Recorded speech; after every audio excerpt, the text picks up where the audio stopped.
बिहार में विधानसभा का चुनाव जैसे जैसे नजदीक आ रहा है वैसे वैसे बिहार में तमाम तरह की बड़ी बड़ी खबरें भी आ रही है। लेकिन अगर ताजा सर्वे की माने तो लोगों का कहना है और लोगों का मानना है कि अगर आज बिहार का विधानसभा चुनाव हुआ तो आखिर चिराग पासवान को कितना नुकसान हो सकता है, कितना फायदा हो सकता है और साथ ही साथ चिराग पासवान कितनी सीटें जीत सकते हैं। आइए आज इसी खबर को जानने की कोशिश करते हैं। नमस्कार, मैं हूं संजीव और आप देख रहे हैं आप तक न्यूज। बता दें कि अगर आज विधानसभा का चुनाव हुआ तो चिराग पासवान के खाते में कितनी सीटें आ सकती है, साथ ही साथ चिराग पासवान के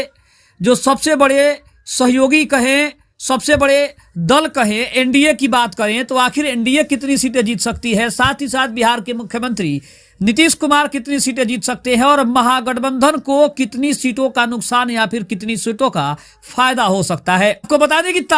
हालिया जो सर्वे है उसमें कहा जा रहा है कि अगर आज विधानसभा का चुनाव हो गया तो चिराग पासवान को अगर 40 सीटें एनडीए की तरफ से मिलती है तो 30 से 35 सीटें चिराग पासवान जीतने में पूरी तरह से कामयाब हो सकते हैं। अब इसके पीछे का तर्क यह दिया जा रहा है कि चिराग पासवान की बढ़ती लोकप्रियता इसका सबसे बड़ा कारण है। दूसरी तरफ अगर एनडीए की बात करें तो एनडीए अगर 243 में से 122 या 123 सीटों पर चुनाव लड़ती है तो वहां देखा जाए तो एनडीए को भी 90 से 95 सीटों पर जीत मिल सकती है। इसके अलावा अगर हम बात करें नीतीश कुमार की पार्टी को तो नीतीश कुमार की भी पार्टी को 35 से 40 सीटें आने का अनुमान है। हालांकि ये नहीं बताया गया कि कितनी सीटों पर नीतीश कुमार चुनाव लड़ेंगे। दूसरी तरफ अगर बात करें तो जीतन राम मांझी के बारे में भी कहा जा रहा है कि जीतन राम मांझी की पार्टी भी 1 से 2 सीटें जीतने में कामयाब हो सकती है। इसके अलावा उपेंद्र कुशवाहा की उपस्थिति अभी दर्ज नहीं की गई है। दूसरी तरफ अगर हम बात करें तो 243 में से महागठबंधन को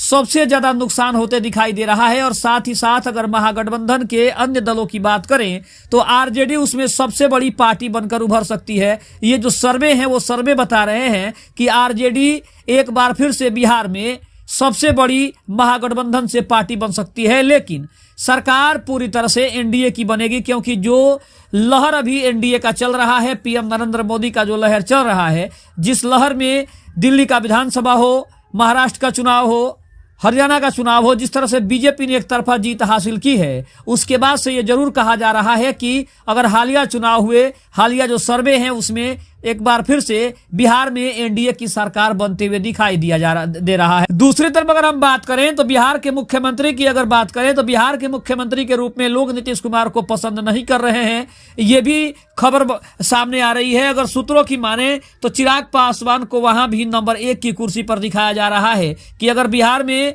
नीतीश कुमार के बदले अगर एनडीए चिराग पासवान को सीएम का फेस घोषित कर दे, सीएम का चेहरा सामने रखकर चुनाव लड़े तो एनडीए को ज्यादा फायदा हो सकता है, उसे ज्यादा सीटों का फायदा हो सकता है। क्योंकि अगर देखा जाए तो एक तरफ नीतीश कुमार है जिनके पास अभी भी 45 विधायकों की एक बड़ी टोली है, लेकिन चिराग पासवान भले ही विधानसभा में कमजोर है, उनके पास विधायकों की कमी है, लेकिन इसके अलावा लोकसभा के चुनाव में जिस तरह से उन्होंने अपना झंडा गाड़ा है उसको देखते हुए यह अनुमान लगाया जा रहा है कि अब की बार विधानसभा चुनाव में भी चिराग पासवान झंडा गाड़ सकते हैं।